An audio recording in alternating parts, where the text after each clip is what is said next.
শ্যাম নামৰ বৰ লোভী বেপাৰী এটা আছিল। সি চবকে ঠগি ঠগি টকা ইনকাম কৰিছিল আৰু তাৰ কাৰণে কাম কৰা মানুহবিলাককো সি কম কমকৈ পইচা দিছিল। একদিন কি হ'ল, সি তাৰ মোনা এটা হেৰাই পেলালা। তাতে 10টা সোণাৰ মুদ্ৰা আছিল। সি চাৰিওফালে বেগটো বিচাৰে। সি তাৰ কাম কৰা মানুহবিলাককো লগাই দিছি বেগটো বিচাৰিবৰ কাৰণে, কিন্তু সি বিচাৰি নাপলা।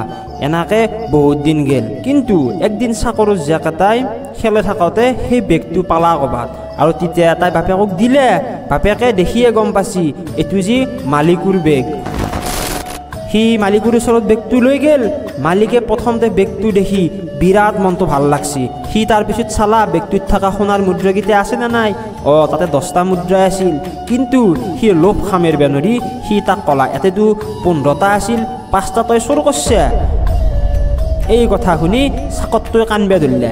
কিন্তু সেই লোভী বেপাৰীটোৱে তাৰ চকুৰ পানী গুৰুত্ব নিদি তাক দম দিলে আৰু তাক ক'লা তোক মই পঞ্চায়তক লেখি লৈ যাম। এনেকৈ সেন্দে পঞ্চায়ত গেল বিচাৰৰ কাৰণে।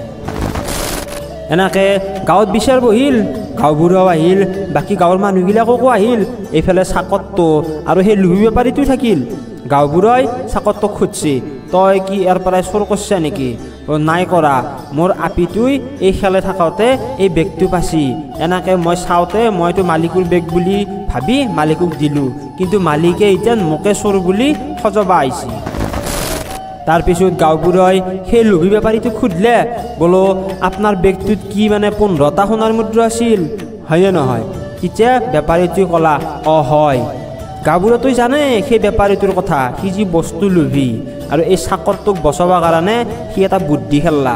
সি ক'লা এই বেগটো তোৰ নহয়, কাৰণ তোৰ বেগটোত 10টা আছিল, গতিকে এই বেগটো বেলেগ হ'ল। গতিকে এই বেগটো যিহেতু বেলেগে কোনো বিচাৰি অহা নাই, গতিকে এই বেগটোত থকা সোণাখিনি বৰ্তমান এই চাকৰটোৰ। গাঁওবুঢ়াৰ এই কথা শুনি বেপাৰীটোৰ মাত নোহোৱা হৈ গ'ল। সি বুজি পালা সততাৰ আগত লোভৰ সদায় পৰাজয়। সি বুজি পালা সততাই সদায় সন্মান আনে আৰু লোভে সদায় থকা সন্মানখিনিও নোহোৱা কৰি দিয়ে।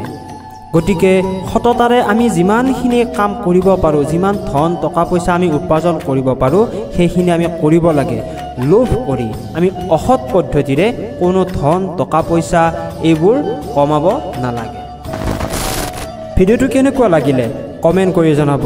ভিডিঅ'টো লাইক কৰিব, নিজৰ আত্মীয় বন্ধু বান্ধৱী সম্পৰ্কীয় মানুহখিনিৰ লগত শ্বেয়াৰ কৰিব।